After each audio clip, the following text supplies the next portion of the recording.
First time है कि मैं यहाँ पे एज अ स्पीकर प्रेजेंट हो रही हूँ, तो अपने फीडबैक बाद में ज़रूर दीजिएगा। हाय हेलो एवरीवन, मेरा नाम आकांक्षा है और मुझे इस क्लब में जुड़े हुए 1 साल हो चुका है, 1 साल 3 महीने, और एज अ कोच लगभग 1 साल होने वाला है।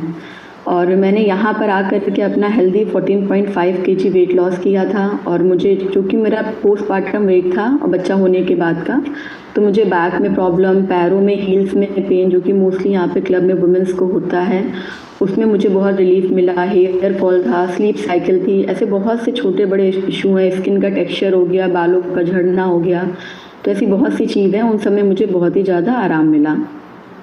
और मेन चीज़ क्या है कि यहाँ आने से ना एक अपनी पहचान हो गया, चीज़ों को सीखना हुआ, अपने स्किल डेवलप करने का मौका मिला। क्योंकि ज़्यादातर यही होता है कि बच्चा होने के बाद आप बस घर और बच्चे में इन्वॉल्व होकर के रह जाते हो। तो यहाँ आने से अपने हेल्थ के प्रति तो अवेयरनेस आई, और साथ में हमें ये भी रहा कि हमें कुछ सीखने को मिल रहा है, तो अपना एक कॉन्फिडेंस भी धीरे धीरे करके बूस्ट होता है। तो उसका जो श्रेय जाता है, और जिसको मैं ग्रैटिट्यूड करती हूँ राखी मैम को, कि उन्होंने इस क्लब की शुरुआत करी और हमें प्लेटफॉर्म दिया कि हम अपनी चीज़ों को अच्छे से आकर के यहाँ पे प्रस्तुत कर सकें। और मुझे इस क्लब में लाने का श्रेय जाता है रश्मि मैम को, रश्मि पांडे मैम। मैं पिछले आई थिंक 10 या 12-13 सालों से उनको जानती हूँ, क्योंकि हम लोग स्पिरिचुअल सिस्टर्स हैं और हम लोग एक हार्टफुलनेस नाम की संस्था से जुड़े हुए हैं। वो जो संस्था में जुड़े हुए 16 साल हो चुका है, और एज अ मेडिटेशन ट्रेनर मैं पिछले 8 सालों से लोगों को ध्यान कराती हूँ। तो मेरे पास एक बहुत बस छोटा सा टॉपिक है, कुछ नया और फैंसी चीज़ नहीं है। मैं डिजिटल डिटॉक्स के ऊपर आज आपको कुछ स्लाइड्स और कुछ बातें शेयर करना चाहती हूँ। क्योंकि देखिए, आजकल सोशल मीडिया का टाइम, हमें बहुत कुछ होता है, जैसे कि मैम ने भी बताया, सबको बहुत अपने बारे में सब पता है, लेकिन फॉलो कितना कर पाते हैं, ये बहुत इम्पॉर्टेंट चीज़ है। तो कुछ बातें हैं मैं आपके साथ शेयर करना चाहूँगी, होप कि आपको समझ में आए, और आपके कोई क्वेश्चंस हो तो आप वो भी कर सकते हैं। मैम, मैं स्क्रीन शेयर कर रही हूँ, और आए तो आप बताइएगा।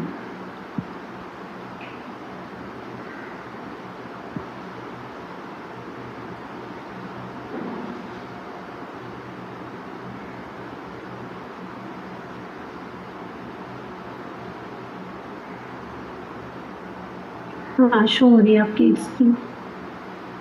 Okay ma'am. तो डिजिटल डिटॉक्स एक स्वस्थ जीवन की ओर, कि डिजिटल दुनिया से हम ब्रेक लें और अपनी असली दुनिया से हम जुड़ें। जैसे कि पहले का समय भी रहा है, और पहले के टाइम पे तो ना मोबाइल्स होते थे, ना टीवी होती थी, टेप रिकॉर्डर होता था जिसमें हम सारी न्यूज़ वगैरह, सारी दुनिया की न्यूज़ हम लोग सुनते थे। तो देखिए, डिजिटल डिटॉक्स, डिजिटल जो चीज़ है वो ऐसा नहीं है कि मतलब ख़राब चीज़ है। डिजिटल चीज़ें होना अच्छी बात है, आपको हेल्प मिलती है उससे, लेकिन उसकी अति होना, अननेसेसरी यूज़ होना, वो क्या करता है, आपके बॉडी पे इम्पैक्ट डालता है।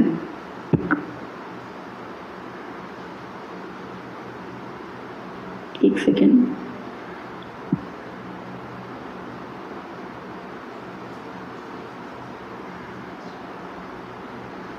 दूसरी स्लाइड दिख रही है? हाँ, देखिए। समस्या और डिजिटल डिटॉक्स की आवश्यकता क्या है। जैसे कि औसतन एक व्यक्ति प्रतिदिन 7 से 8 घंटा, या इवन इससे भी ज़्यादा, क्योंकि जो लोग वर्किंग हैं उनको तो 9-9, 10-10 घंटे हो जाते हैं ऑफिस में स्क्रीन पे रहते हुए। तो एक एवरेज रिजल्ट निकाला गया था कि एक जो नॉर्मल पर्सन है, जो कि वर्किंग नहीं है, तब भी प्रतिदिन 7 से 8 घंटा वो अपनी स्क्रीन को देता है, इवन चाहे वो टैब पे हो या मोबाइल हो या आप लैपटॉप पे भी कुछ कर रहे हो। तो अब इससे प्रॉब्लम हमारी लाइफ में क्या होती है कि हमको क्या है कि थकान और तनाव का अनुभव होना स्टार्ट हो जाता है।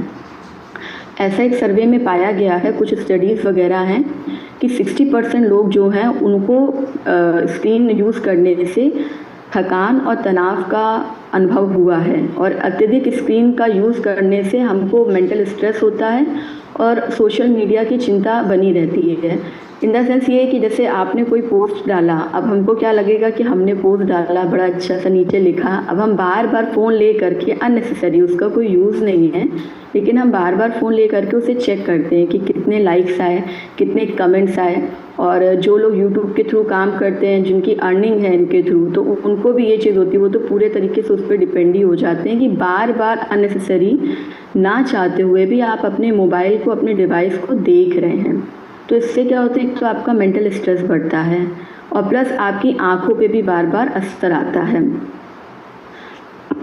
हार्वर्ड मेडिकल यूनिवर्सिटी और British journal of social psychology के अकॉर्डिंग स्क्रीन टाइम में जब हम कमी करते हैं तो क्या होता है कि हमारे तनाव में कमी आती है, हमको स्ट्रेस कम होता है और हमारी जो स्लीप साइकिल है वो बहुत अच्छी होती है। डिजिटल डिटॉक्स के लाभ और शोध।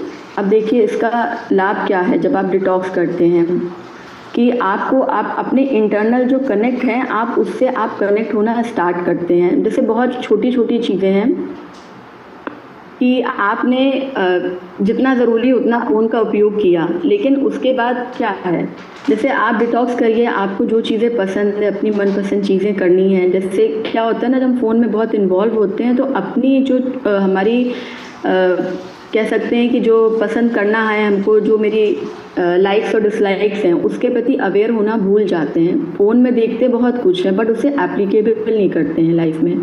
तो जैसे किसी को किताबें पढ़ना पसंद है, ज़रूरी नहीं है कि हम मोबाइल के थ्रू जाके ही सब कुछ पढ़ें। बुक्स को अगर आप पढ़ते हैं तो आपको वो बहुत अच्छे से मेंटली याद रहता है। लिखना स्टार्ट करें, आप नोट्स बनाना स्टार्ट करें। और जैसे ये है कि आप अननेसेसरी जो ऐप है आपके में, आप उसको डिलीट कर दीजिए। कई बार क्या होता है कि कुछ ऐप्स की हमको ज़रूरत नहीं होती है लेकिन तब भी हम उसको रखे होते हैं। और जैसे कि बिंज वॉचिंग की हम लोग को आदत होती है कि हम लोग सोशल मीडिया पे तरह तरह का नेटफ्लिक्स है या अमेज़ॉन प्राइम है, कुछ भी डाउनलोड करते हैं और सीरीज़ देखना स्टार्ट कर देते हैं। चूँकि उसकी इतनी नीड नहीं है, इससे उनको बेनिफिट हो रहा है, आपको नहीं। आपको तो लॉस जा रहा है। कोई समझने वाली चीज़ हो जिससे आपको नॉलेज गेन हो रही हो तो वो चीज़ याद करना अलग बात है, देखना अलग चीज़ है। लेकिन जब हम बिंज वॉचिंग वगैरह करते हैं तो इससे एक तो हम अपनी स्लीप साइकिल को डिस्टर्ब करते हैं और स्लीप साइकिल के डिस्टर्ब होने से हमारी बॉडी का जो पूरा सिस्टम है वो डिस्टर्ब होना स्टार्ट हो जाता है। तो जैसे कि इसमें बताया है कि 50% लोग हैं जिनको डिजिटल डिटॉक्स करने से ध्यान केंद्रित करने में सुधार पाया गया है, कि उनकी जो कंसंट्रेशन पावर है वो बढ़ी है क्योंकि उन्होंने अपने आप को डिटॉक्स कर लिया है। 10 से 20 मिनट का आप ध्यान कर सकते हैं, किसी भी तरह का शारीरिक व्यायाम कर सकते हैं। जैसे कि क्लब में बताया जाता है कि 20% हमारी नीड है फिजिकल बॉडी की, तो आप उसको डिवाइसेस से हट करके अपने आप को नेचर में लेकर के जाएं, क्योंकि नेचर में एक नेचुरल हीलिंग की कैपेसिटी होती है। आपने भी महसूस किया होगा जब आप पार्क जाते हैं, किसी ग्रीनरी एरिया में जाते हैं तो वहाँ आपको बहुत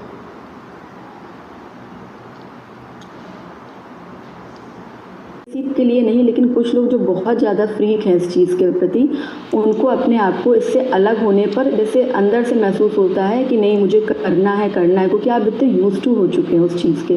तो कोशिश करिए 10 से 15 मिनट अपने आप को डिजिटली उस चीज़ से अलग करने के लिए।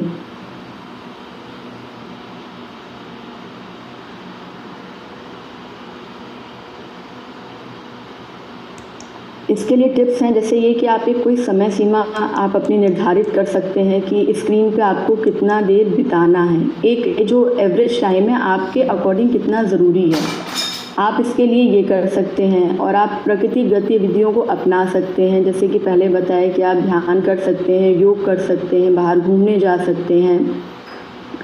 और फ़ोन से निकल करके आप बाहर अपने परिवार के साथ और दोस्तों के साथ समय बिता सकते हैं कि आप जाएं और उनसे बात करें। मोस्टली तो हम फ़ोन पे ही बात कर लेते हैं, तो कभी कभी ऐसा भी कोशिश करें कि अगर छुट्टी है या वीकेंड है तो हम उनके साथ समय ना बिता करके, मतलब फ़ोन पे ना बता करके, हम फिज़िकल फॉर्म में उनके सामने मिलें, क्योंकि जो सामने से मिलने का मज़ा होता है वो फ़ोन पे नहीं होता है। और बिना डिवाइस के सोने की आदत डालें। चूँकि ये मेरी खुद की भी आदत थी, अब तो बहुत कंट्रोल किया है स्पेशली क्लब में आने के बाद, कि मोबाइल देख के ही सोना है। जब तक मोबाइल मुंह पे ना गिर जाए तब तक मोबाइल हम चलाते रहते हैं। तो हमें कोशिश करनी है कि जो आपका रूम है उसको आप डिजिटली फ्री रखिए। अपने रूम में मोबाइल, लैपटॉप, टीवी, कोई भी ऐसी डिजिटल चीज़ ना रखिए, क्योंकि वो आपके स्लीप पे बहुत असर डालती है, जो कि हमें पता नहीं होता। लेकिन उसके जो रेडिएशंस होते हैं, हर एक डिवाइस से रेडिएशन निकलते ही, आपको पता ही होगा। वो जो रेडिएशन होते हैं हमारी बॉडी को, हमारे सेल्स को डैमेज करते हैं, हमारी नींद में इंटरप्ट करते हैं। इसलिए मोस्टली कहा जाता है कि आप उसको स्लीप मोड पे लगा दिए, या तो बहुत इम्पॉर्टेंट नहीं है आप उसको बंद ही कर दीजिए और अपना कहीं दूसरे रूम पे उसको रख दीजिए। फिर सुबह उठिए तब आप उसको चेक कर लीजिए। और ये भी आदत मत डालिए कि सुबह आप उठें तो सबसे पहले आप उठे और सबसे पहले आपने स्क्रीन देखा, क्योंकि उठ के सबसे पहले तुरंत स्क्रीन देखना भी आपकी आइज़ को इफ़ेक्ट करता है।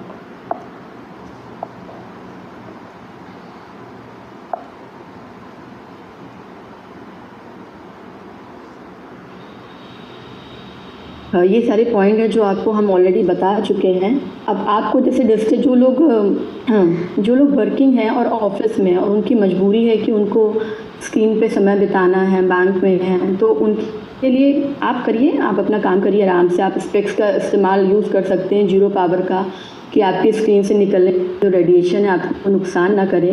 प्लस आपके लिए जैसे कुछ एक्सरसाइज हैं, क्लब में भी वो एक्सरसाइज बताई जाती है कि आप अपने आइज़ को जल्दी जल्दी करके ब्लिंक कर सकते हैं। बीच में अपने आप को 1-2 मिनट का समय दें, आइज़ को ब्लिंक कर सकते हैं। आइज़ को एंटी क्लॉकवाइज और क्लॉकवाइज रोटेट भी कर सकते हैं। इससे क्या होता है कि आपके आइज़ में कुछ सेकंड का रिफ्रेशमेंट आ जाता है। जो आप कंटिन्यूस स्क्रीन देखते हैं ना, उससे क्या होता है कि आपकी आइज़ के जो अंदर आपका जो रेटिना होता है ना, वो इफ़ेक्ट करना स्टार्ट हो जाता है। कभी कभी होता है ना, ऐसे ब्लर विजन होना स्टार्ट हो जाता है, तो उससे आपको रिलीफ मिलेगा।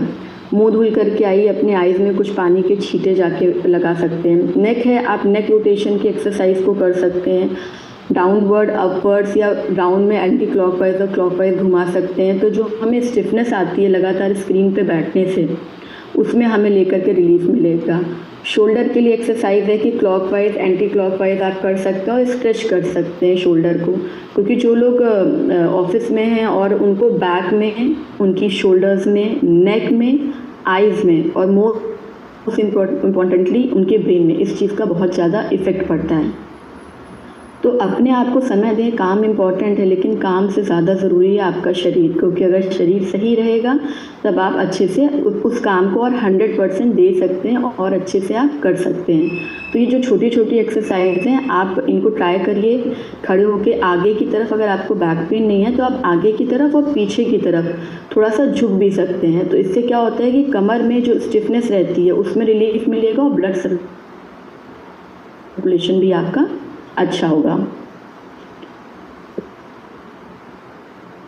एक सर्वे के अकॉर्डिंग ये भी देखा गया है कि जो लोग डिजिटली डिटॉक्स करते हैं आधे घंटे का या 20 से 25 मिनट का, उनका क्या है कि सोचने समझने की जो क्षमता है उसमें भी बहुत अच्छा मतलब इम्प्रूवमेंट देखा गया है कि उनकी जो प्रोडक्टिविटी है वो बहुत अच्छे से बढ़ी है।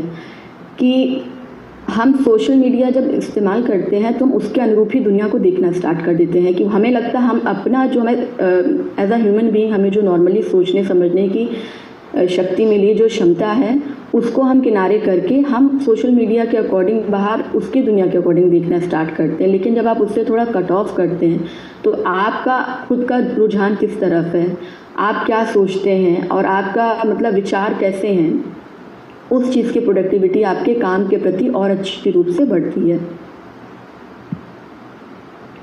इसमें कुछ पॉइंट्स और भी हैं, जैसे कि आपको ये बता सकते हैं कि आप क्या कर सकते हैं। आप जैसे बीच बीच में वाटर ब्रेक्स ले सकते हैं। ब्रेक लेना बहुत ज़्यादा ज़रूरी है और अपने आप को बिना टेक्नोलॉजी के रिचार्ज करिए। जैसे बताया था कि आप जाते हैं और वहाँ पे जाकर बाहर जा कर के घूम सकते हैं। अब सोशल मीडिया का ज़्यादा इस्तेमाल करने से आपको क्या प्रॉब्लम हो सकती है, वो क्या हो सकता है, जैसे कि अनिद्रा, इंसोम्निया हो सकता है और आपकी नींद बहुत ज़्यादा इंटरप्ट हो सकती है। जैसे एक आप डीप स्लीप सोते हैं जब आपको बहुत अच्छा फ्रेश होता है मॉर्निंग में, कि आपकी रात की नींद डिपेंड करता है, रात की नींद से ये डिपेंड करता है कि आपका नेक्स्ट डे कैसा होगा। तो आपको अनिद्रा की प्रॉब्लम हो सकती है, आपको डिप्रेशन की प्रॉब्लम हो सकती है। डिप्रेशन किस तरह से, आपका कोई जानने वाला है वो अपने पोस्ट कर रहा है, आप अपने पोस्ट कर रहे हैं, तो क्या होता है ना, हम एक दूसरे से कंपैरिजन करना स्टार्ट कर देते हैं और वो कंपैरिजन हमें कहीं ना कहीं मेंटली डिस्टर्ब करता है, हमारे अंदर एंजाइटी लाता है, डिप्रेशन की फीलिंग लेकर के आता है।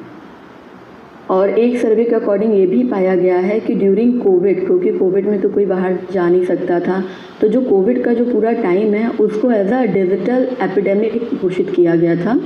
क्या मतलब होता है डिजिटल एपिडेमिक का? इसका मतलब ये होता है कि एक टाइम पे दुनिया के मोस्ट मतलब मैक्सिमम पर्सन डिजिटली इन्वॉल्व है। एक टाइम पे दुनिया के ज़्यादा से ज़्यादा लोग जब डिजिटली इन्वॉल्व होते हैं तो उस जो एरा होता है उसको कहते हैं हम लोग डिजिटल एपिडेमिक। तो ये पहली बार ऐसा मतलब पाया गया था जो कि एक शोध में निकला था। और ये भी है कि जो ये डिजिटल चीज़ों का जो वायरस होता है, ये भी एक प्रकार का वायरस, ऐसा नहीं कि कोविड ही वायरस है जो हमारे बॉडी में जा रहा है। ये ऐसा वायरस है जो आपको दिखेगा नहीं, लेकिन आपके बॉडी के हर एक पार्ट को डिस्टर्ब करेगा। तो ये वायरस आपके उस वायरस से भी ज़्यादा आपके जल्दी बॉडी में इफ़ेक्ट करता है, जल्दी जाता है और आपके ब्रेन को इम्पैक्ट करता है।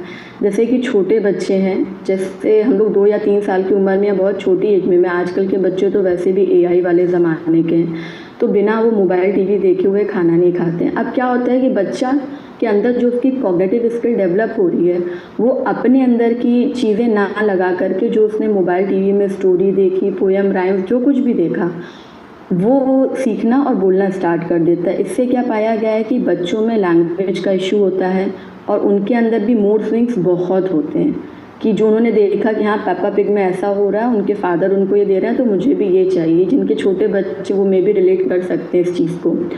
और चूँकि उनकी बॉडी डेवलप हो रही है छोटे से लेके 5 साल तक के बच्चों की, तो अगर आप ज़्यादा दिन भर में उनको मोबाइल दिखाते हैं, भले आप छोटे छोटे ब्रेक्स में दें, उनके विजन में प्रॉब्लम हो सकती है क्योंकि बॉडी उनकी अभी डेवलप पूरी तरह से हमारी तरह डेवलपमेंट अभी उनका नहीं हुआ है।